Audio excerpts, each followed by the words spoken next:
The one was just in tears because she's like, I am plastered all over national news and people think I'm some type of crazy lunatic. Hot tempers in a packed Utah County Commission meeting just over a week ago ended the meeting getting called off. Now tonight, 2 of the 3 commissioners are reflecting on the ordeal and what's going to happen next. With the new school year quickly approaching, many questions remain. What the State Board of Education talked about in a special meeting today. Coming up, Major League Baseball is back, plus the Jazz, their first scrimmage in the NBA bubble. And today we had to deal with these severe thunderstorms, flash flooding. What will we have to deal with for the 24th of July? I'll let you know in the forecast. Live from Fox 13 Studios, this is Fox 13 News at 9. Capitol Reef National Park in Utah's south central desert usually gets about 8 inches of rain a year. Today, the park was deluged with a big chunk of that. It caused the Fremont River to roar, and water could be seen cascading off the cliffs that surround the washes and domes it is known for. We got about 1.17 inches of precipitation. The majority of that falling within about 60 minutes. So it was fast, it was pretty furious, and it changed park behavior for a little while. National Weather Service had warned that storms were heading that way. Park rangers luckily were able to post storm and flash flood warnings at the visitor center as well as on social media, so visitors would not get caught in the high water. I tell you what, we don't get to see scenes like that very often, Breck. Oh. Yeah, this was a rare event.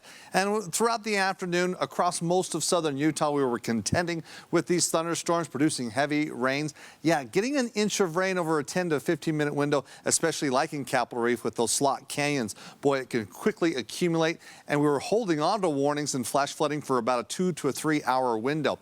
Currently low as we look across southern Utah. A few showers still having an impact, particularly southeastern Utah, Blanding moving your way up through Moab, but no flash flood warnings in effect right now. All those warnings have expired. Doesn't mean we won't see still some rain showers and some thunderstorms pushing through portions of southeastern Utah.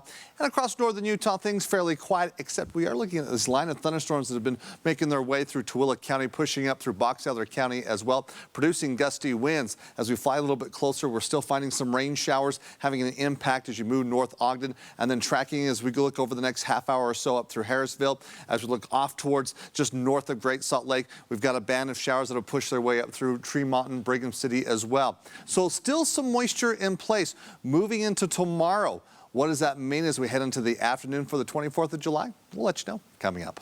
Breck, thank you. There were 521 new cases of COVID-19 in Utah today, and 7 more people have died, for a total of 267. 210 people are in the hospital with the virus, up somewhat in the last couple of days. The rolling 7-day average for positive tests is just under 600, which reflects a 9.4% positive rate. More than a week ago, this Utah County Commission meeting made national headlines where no one was wearing masks or socially distancing. Pretty easy to see here. That meeting was ended abruptly. Many blamed Commissioner Bill Lee for the packed meeting after he released a letter about the governor's new mask mandate in schools. Now he says he wants to clarify. Fox 13's Sydney Glenn caught up with him and Utah County Commissioner Nathan Ivey and joins us live tonight from Utah County. Sydney, what are they saying? Bob and Kelly, Commissioner Lee says people really jumped to conclusion when it comes to that drafted letter that was addressed to the director of the Utah County Health Department, eventually meant to land on the desk of Governor Gary Herbert. He says he never actually asked for a full exemption to the face mask mandate for public schools. Instead, he asked for some compassionate understanding. This is the exact opposite of what we need to be doing. This Utah County Commission meeting put Utah in the national spotlight as national news organizations and local ones alike shared this video of maskless protesters packed in one small room.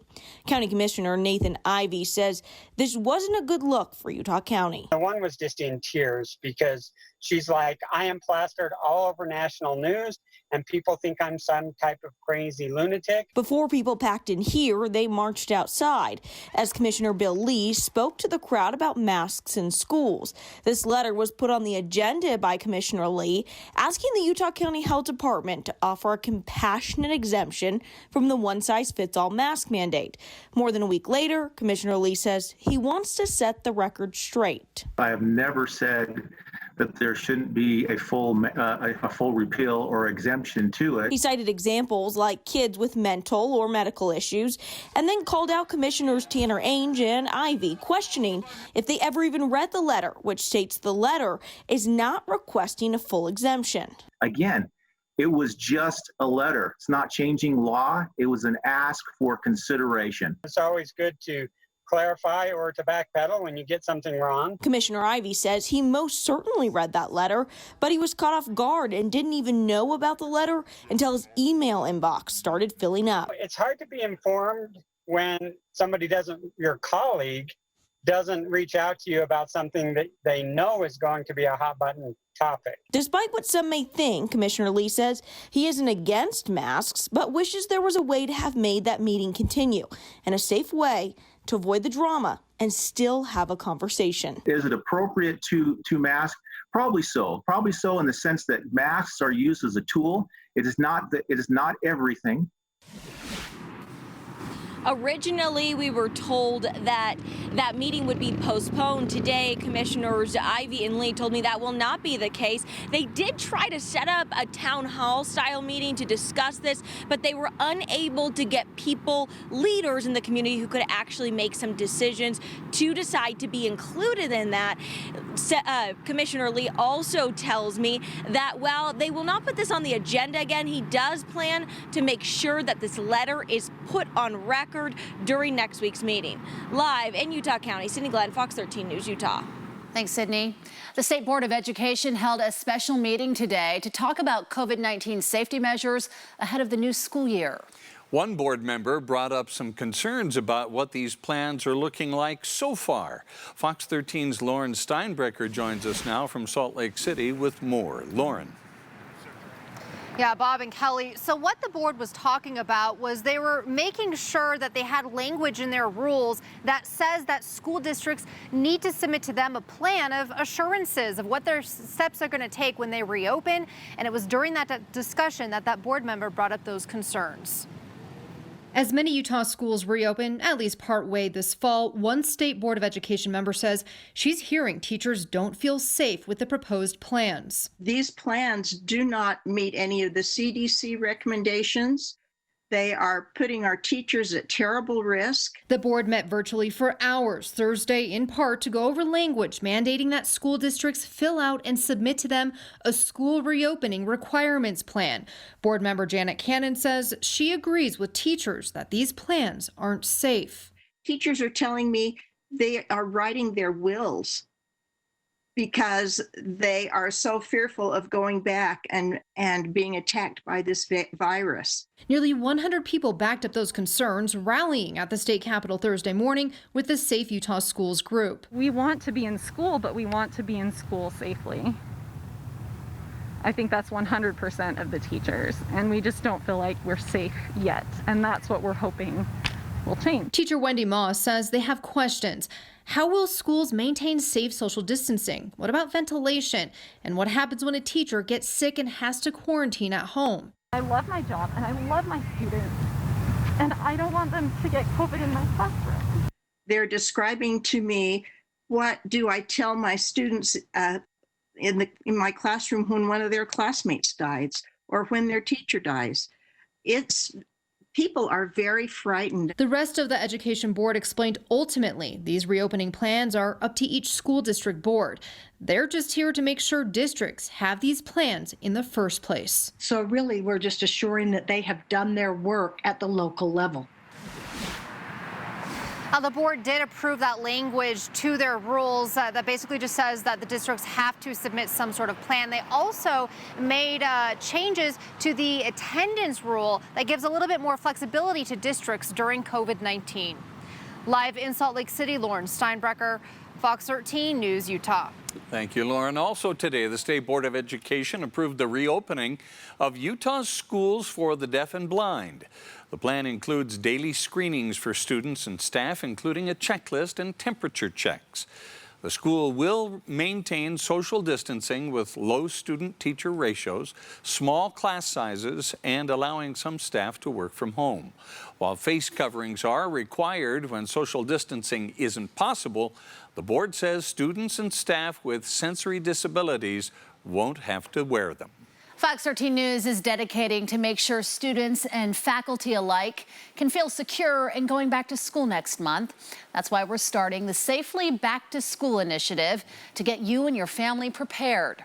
Starting Monday, we'll have daily in-depth reports all next week on our newscasts, and then we'll compile them all together at fox13now.com. You can find those reports as well as district-by-district back-to-school plans on the Safely Back to School tab. Well, 4 months after the NBA season was shut down, the Utah Jazz played a game tonight. They're back. It was just a scrimmage, but it is 1 week before they'll resume the season. Fox 13's Jeff Raniere joins us a little early tonight to talk about the big game. Hi, Jeff. Yeah, hey guys, after 2 weeks of practices in the NBA bubble, the Jazz had their first of 3 scrimmages tonight against the Phoenix Suns. Of course, it was our first time seeing this Jazz team without Bojan Bogdanovic. First quarter, Joe Ingles and Rudy Gobert. He throws it down inside. Here they go again this time. Joe takes it. Nice ball fake there, and the bucket. Donovan Mitchell looked good. Knocks down the 3. The Jazz, though, trailed by 11 at the half. Then in the third quarter, here's Mitchell once again. He made 3 of 4 from three-point range, led the Jazz with 17 points. How about Mike Conley? Nice move in the paint. He had 12 points. Play of the game, though, Gobert to Tony Bradley. He throws it down. The Jazz cut the lead to 2, but the Suns won the scrimmage 101-88. We'll have more on the Jazz coming up in sports, and I'll show you Dr. Fauci's first pitch to start the Major League Baseball season. It was a doozy. I lost it. I broke down. I cried. I wept. Still ahead, people who rely on that $600 extra a week are looking for options with that money running out soon. We'll take a closer look at the ripple effect this will make on our state. Plus, a soldier from St. George killed in Syria. Tonight, Fox 13 News talks with his family about his life and the legacy he's now left behind. A local woman believes toxins in a reservoir led to the death of her newly rescued puppy. The warning sign she wants others to take so this doesn't happen again. We have an update now to breaking news we first brought you last night on Fox 13 News at 9. Police in Sandy have now identified the woman killed in a shooting at a mobile home park. Investigators say 18-year-old mother Alani Mejia Marin was found in a car with a gunshot wound at the park on 200 West Eastgate Drive. We're told 2 groups of people confronted each other and things got out of hand after that. Police say a juvenile male suspect is now in custody at the Juvenile Detention Center. New at 9, a group called For Black Utah held a peaceful assembly at the Utah State Capitol this evening. They gathered to remember all the black people who have been the victims of violence and racial inequality over the years. The group feels like 2020's Black Lives Matter protests are different due to the commitment of young white millennials. They're rising up. They're saying, you know what, this is crazy. You know, we're not standing for this, you know. And so my hat's off if I had a hat. My hat would be off to those young white millennials who are saying enough is enough. The group is calling on people from all walks of life to work together for prosperity and lasting peace for all. 7,067 people filed new claims for unemployment benefits in Utah last week. Workforce Services says 4,500 people filed for ongoing benefits, and the rest were related to pandemic assistance. That is slightly less than last week, while the national claims actually went up for the first time since March. The additional $600 in federal benefits unemployed Americans have been receiving was meant to provide temporary relief. That money is going away at the end of the month, but as Fox 13's Elle Thomas reports, the money is crucial for a lot of people, especially with the pandemic still going. I'm terrified. This is Kristen Wolf. Over the last 4 months, her world has changed with the world around her. At the time, I was like, this crisis is going to be over next month. Flash back to the onset of the pandemic. The entire company was going to work remote for 2 weeks. Things were different. That was the plan. But she had hope. This is best case scenario in a really bad situation. Then the pandemic hit, and it hit hard. Her job was gone. Kristen Wolf has been laid off due to the COVID-19 national emergency. One sentence. And her health insurance went with it. I lost it. I broke down. I cried.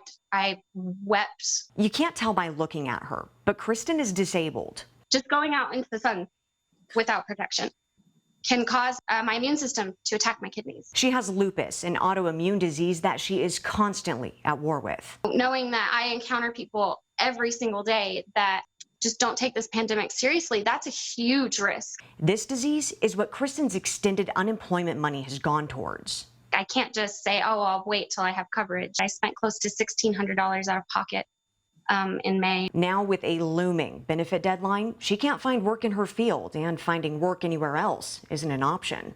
To lose my job at no fault of my own, and then be told that I need to go work in a public environment during a global pandemic, that would be a death sentence. That would kill me. Kristen says if the benefits aren't extended, she already knows what her future holds.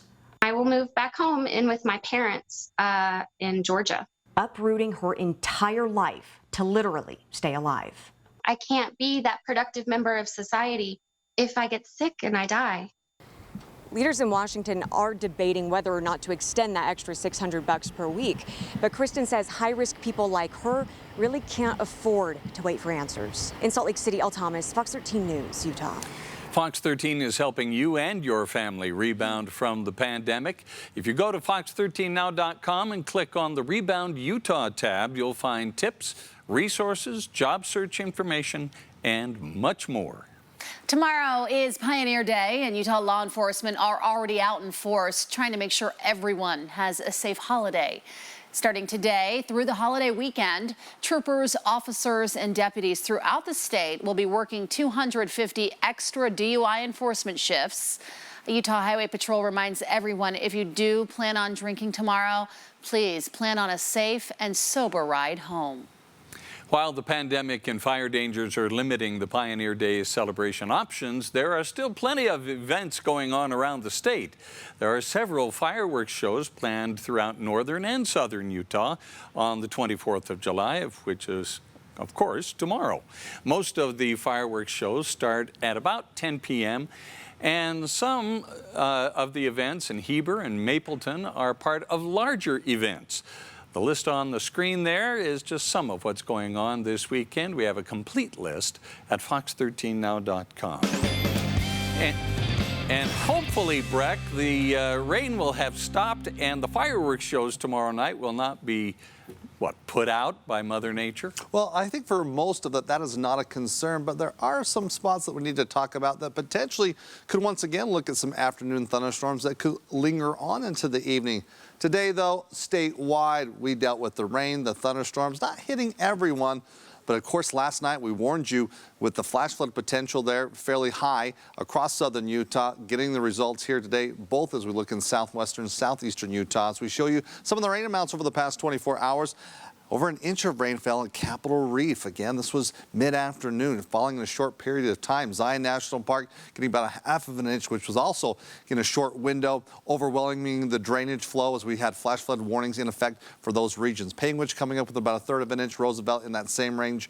Joes Valleys and Emery County just shy of a third of an inch. As we look at the official high today in Salt Lake City, 93 degrees. We started the day off sunny. It was sunny through about early afternoon, allowing those temperatures to quickly climb, and then we brought in the clouds. chances of scattered showers, dropping temperatures where right now, as we look across the state with the highs statewide, many locations from Logan through Salt Lake City, as mentioned, in the low 90s, 80s though in Provo. We found afternoon highs in the upper 80s in Vernal, low 80s in Price. Looks like we got up to about 87 degrees in Cedar City and making up to the triple digits in St. George. Now currently we're in the 80s, Logan through Salt Lake City, mid-70s though in Provo. We're holding on to 60s and 70s across eastern Utah. Right now in Cedar City, you're at 73 degrees. Now looking towards tomorrow. Again, last night, the potential for flash flooding was probable. A high chance. Tomorrow, not so much. So we're kind of scaling back. Even though we'll be looking at those isolated thunderstorms once again, it's mainly central, southeastern Utah. So as we look at Bryce Canyon over towards Zion, we're not expecting to see much activity. Unlike Arches and Canyonlands, a possibility there. And as we look right now, we're still holding on to some showers, particularly across southeastern Utah. The thunderstorm threat really quickly dissipating. We could see some rain overnight. It looks like from about Green River, Moab, Blanding, and potentially over to areas such as Hanksville. And then that should wind down, I should say, just after midnight. A few showers still across extreme northern Utah, a possibility over the next couple of hours. Then, as this little disturbance moving through, behind it is tracking in some drier air, which is trying to push and stop the monsoon flow, which has developed here over the past couple of days. So as we take a look at our moisture tracker, where the moisture is heading, as we transition tonight through tomorrow morning, again, we're holding on to some clouds across northern eastern Utah, maybe still chance of some rain showers, as we mentioned in that area. And then drier air tracks in at least western, central, northern, southwestern Utah. You're just going to be looking at partly cloudy skies tomorrow. But again, across central into eastern Utah, that threat will hold on to at least for another day. And then that drier air begins to really push out that moisture, especially as we go into Saturday and Sunday as well. So for tonight, still that chance, extreme northern Utah of an isolated shower across eastern Utah as well. Tomorrow, I'll put the threat kind of from Moab, Blanding over towards Kanab, up through areas such as Richfield, kind of that southeast quadrant of the state. For northern Utah, we'll call for partly cloudy skies. Temperatures close to where they should be for this time of year. It's 90s, and moving through the afternoon into the evening, you should be good to go for any of your 24th of July plans. And even in the morning as well, you've got sunshine. Of course, we don't get the parades this year, but hopefully you can still find some opportunities to celebrate in an appropriate manner. And yeah, getting an opportunity to maybe see those fireworks come tomorrow night. Partly cloudy skies for St. George. It's clear for the weekend. It's sunny. It's hot and getting hotter towards next week. We're at 104 to 105. Northern Utah, hey, we're just hanging on to the 90s throughout the weekend. A lot of sunshine. We'll keep it clear. Again, tomorrow night, you should be good for your fireworks forecast. Yeah, pretty steady forecast there, Breck. Thanks. Still to come, bold actions taken by Delta Airlines recently during the pandemic. How the airline is buckling down on people who do not wear masks.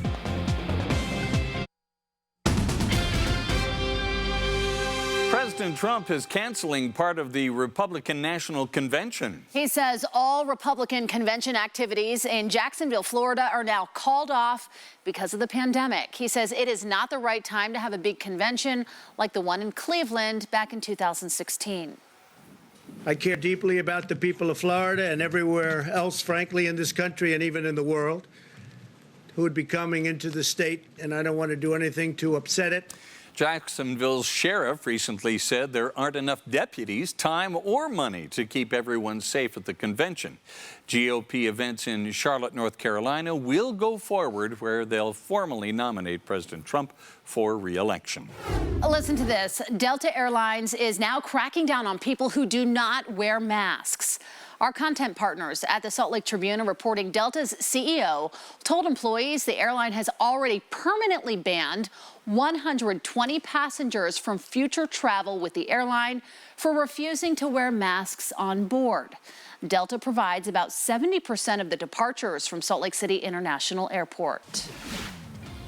He was out there serving everybody, not just a few, but everybody. And that makes him a hero. A heartbroken family as a St. George soldier dies in an accident in the Middle East. Tonight, his family looks back on the impact he made to those here at home. And a new arrest in the torching of a Salt Lake City police car. See when Fox 13 News interviewed the suspect in a separate protest just days later.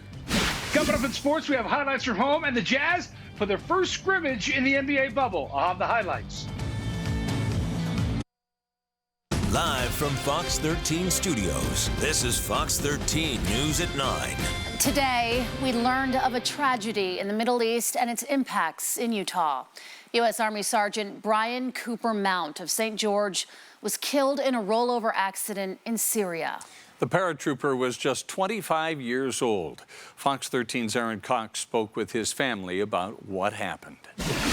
Courage for the cause of freedom. Having to sit there in the airplane and wait for the green light to go, and then that's when you know you're going to have to jump. For Sergeant Brian Cooper Mount meant jumping out of airplanes as a paratrooper.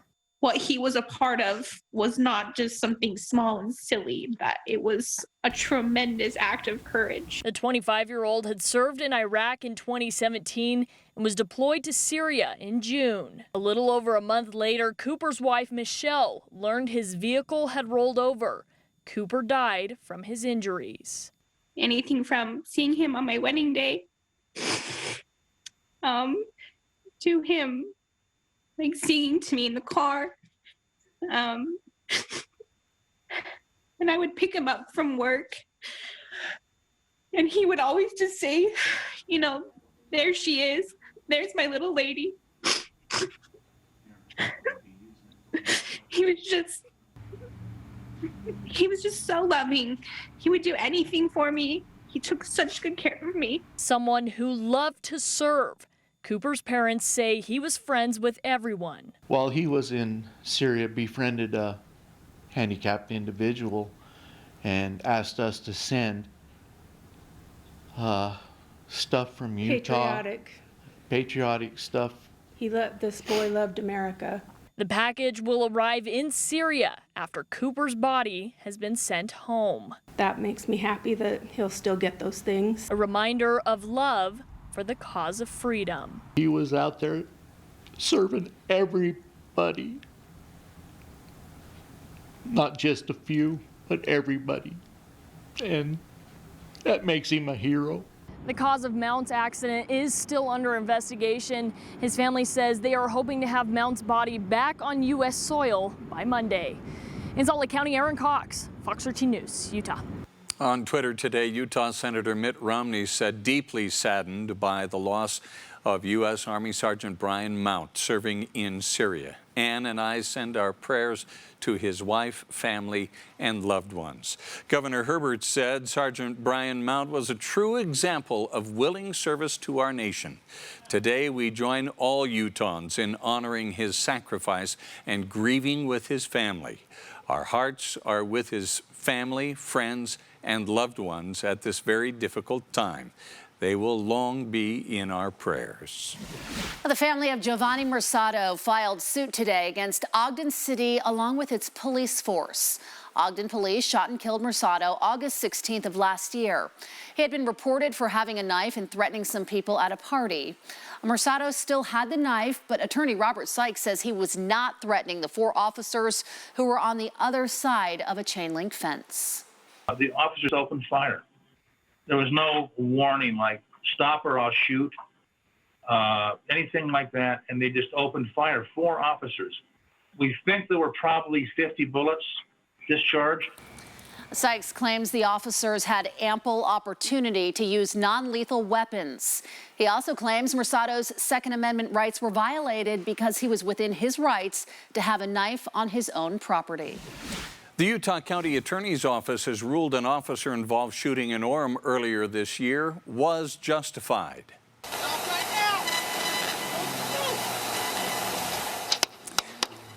That is dash camera video from an Orem police officer on May 8th. The officer fired at least 3 shots at a green truck as it drove toward that person, that officer. The suspect, Samantha Bencomo, was arrested on several charges. Julia Jones was a passenger in that truck. Her family says she was hit by a bullet and was hospitalized for several days following the incident. Both the FBI and Department of Justice have now arrested another suspect accused of lighting a Salt Lake City police car on fire during the May 30th protests in downtown Salt Lake City. In a Fox 13 News investigation, Adam Herbetz learned about the suspect, including an interview he did with Fox 13 News just days after the crime. This protest in Logan was so peaceful. He came by, we shook his hand, he told us thank you. The police chief stopped by to drop off some pizzas. Just decided to take it upon myself to try to see if people would come out. The protest was this man's idea, Christopher Rojas, a man who would later be arrested. Watch out, the car's really on fire. Back up, back up! Accused of arson from just a few days prior. Downtown shut down. They were there to commit crimes. That was their main purpose. Those were not protesters. Those were rioters. At a press conference, U.S. Attorney John Huber called Rojas and another so far unidentified suspect opportunists, extremists, who hijacked what should have been a peaceful message. Wonderful! I can't believe it! Like, this is awesome! Woo! It's peaceful! A very different picture than what we witnessed 2 days later. Our rules are if we get verbal abuse, we say kind words back. If we get the finger, we just give them a peace sign back. Think of the symbolism of a burning police cruiser toppled in the middle of the heart of the city. That's an image that we can't get out of our mind. The FBI says videos from that day prove Rojas took out a cigarette lighter, lit a piece of cloth on fire, and then this man placed it inside the police car. Now he faces the potential of 5 to 20 years in federal prison. There is consequence to our choices. It's what our mothers taught us, and it remains true today. The FBI says they were able to arrest Rojas because of a tip from the public, but they still need help identifying that second suspect. If you have any information, please call the FBI. You may be eligible for a $12,500 reward. Reporting in Salt Lake City, Adam Herbetz, Fox 13 News, Utah. A woman almost certain toxins killed her dog after enjoying a local reservoir. What she wants others to know before heading in the water. We had the rain this afternoon moving through tonight. Here's where we're going to see more rain across southeastern Utah through tomorrow morning. But what can you expect for the rest of the 24th of July? And what about the weekend? We'll show you that coming up after the break.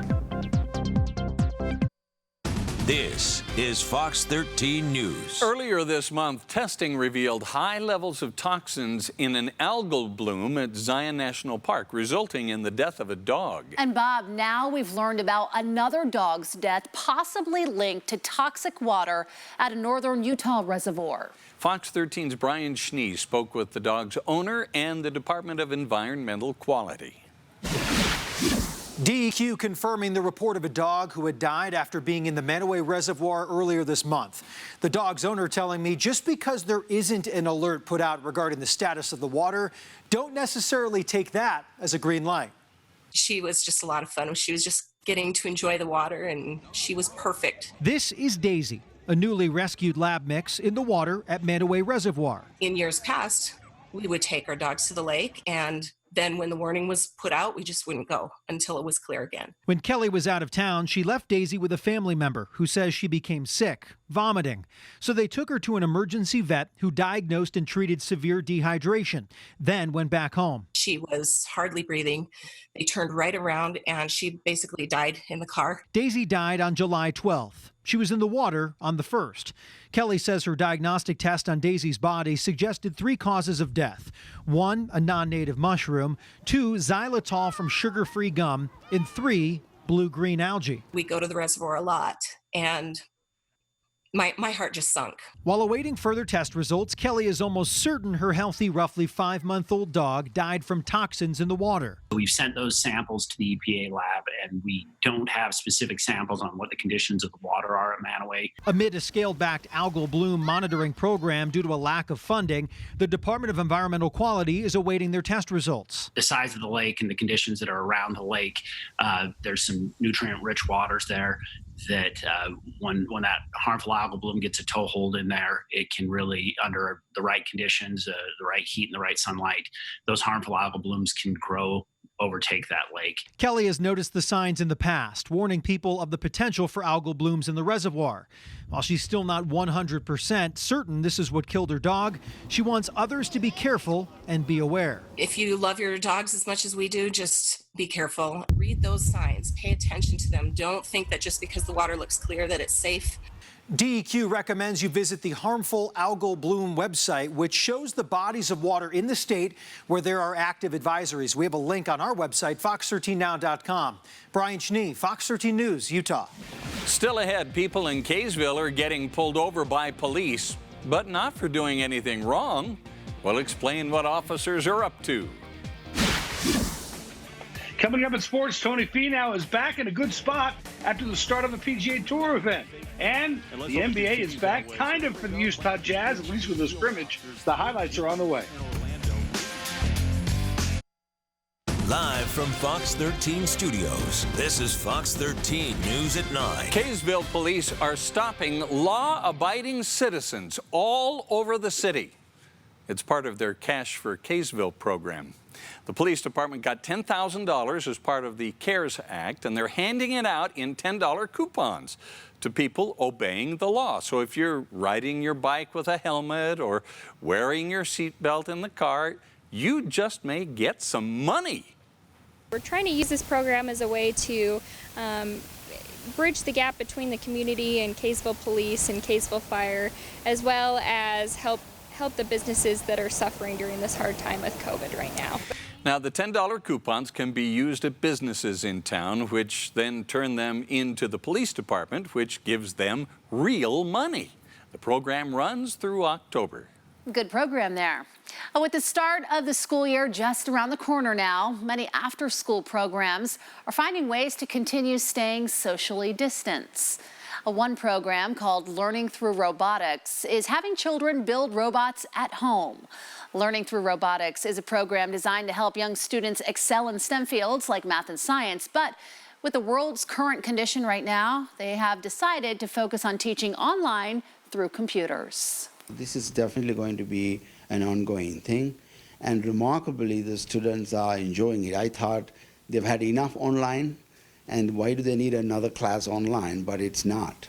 They somehow, because there are a lot of buildings and designing and things to do other than just listening to a teacher, they are enjoying it. Yeah, online yet hands-on. Learning Through Robotics was only one of the first programs to teach an all-girls robotics class. Meteorologist Breck Bolton has our first alert forecast. We're on the eve of a holiday weekend, Breck. Almost the weekend already. We had some pretty serious weather in parts of the state today. Where are those thunderstorms tonight? Well, we are still seeing some rain showers. Thunderstorm activity beginning to diminish. Don't have much of a concern in the overnight hours. Could see some rain extreme northern Utah. We talked about across southeastern Utah, but we got to get you ready for tomorrow. Yeah, some of you being able to take it off and get an early start on the weekend, where as we look at your current conditions, we're looking at just partly cloudy skies along the Wasatch Front, temperatures in the 70s and 80s. Again, throughout the afternoon, we found temperatures cooling off in that same range. But before that, things heated up with that sunshine to start off the day this morning into the afternoon. And we're kind of going to do the same thing. But looking ahead, getting you ready again for tomorrow, we're going to line things up, giving you your day planner both for southern and northern Utah. But as we take a look from the Storm Prediction Center, as we're looking at drier air beginning to make its move across northern into western Utah, but you still notice for central into eastern Utah, we're hanging on to some moisture for tomorrow. As we saw today, we get a little bit of heating. We start spawning off those isolated thunderstorms. I don't expect to see as big of activity, or I should say as intense of activity. We won't see as quite heavy rain, but the potential for some flash flooding still a possibility, mainly across southeastern Utah, as we'll see some isolated showers throughout the early afternoon into the evening. But as again for the Wasatch Front down through St. George, I think we're going to be good to go as we're beginning to push this moisture out. We've been on this monsoonal flow for the past couple of days, really yesterday it was just very weak. Today, though, we saw the results when we had that moisture in place and that instability as we kept that active weather going. But let's take a look at our computer models as we move through tonight through tomorrow. Lingering rain showers across southeastern Utah. As we wake up tomorrow morning, we kind of split the state in half. The west side, well, you've got sunshine and just a few high clouds around. We're looking at partly sunny conditions across eastern Utah. Again, with that moisture in place as we roll through the day, we could see those isolated showers. Central, northeastern, southeastern Utah. Now models showing at least extreme northern Utah near the Utah-Idaho border. So we're talking Box Elder County, Cache County, over towards Bear Lake. For a brief period of time late afternoon, we could see some showers that will quickly dissipate once we get into the early evening hours. Now, moving through the evening, 8 o'clock, 9 o'clock. Looks like partly cloudy skies across northern Utah. Those showers dissipating. We should be good to go for any firework plans that you have. Maybe going to see some of those shows that are going on throughout the state. Now, heading into Saturday, we've got still some moisture across central into eastern Utah, maybe an isolated shower. But all in all, the trend is drying out, and that'll allow temperatures to warm up. So looking specifically, St. George tomorrow, here you go for your day planner. 8 a.m. we're in the 70s, sunny skies, keeping it partly cloudy throughout the afternoon. Highs close to triple digits. Northern Utah, specifically the Wasatch Front. Again, you've got the sunshine. We'll call it partly cloudy skies throughout the afternoon. Extreme northern Utah could see some brief showers, but all in all, again, through the Wasatch Front and really the Wasatch back, you should be okay. Just a few isolated mountain showers is a possibility. Fireworks forecast then, mostly clear skies is still what we're calling for. Temperatures about in the mid-80s as the winds shouldn't be a problem.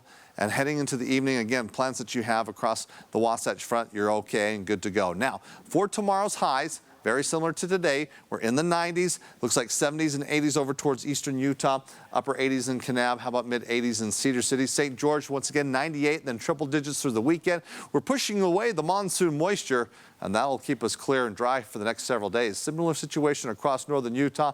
Hanging on to the mid-90s. We'll keep it about where it should be for this time of year.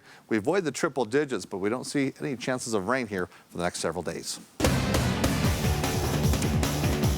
Well, the Utah Jazz suited up and played real basketball tonight. Jeff, this has been a long time coming.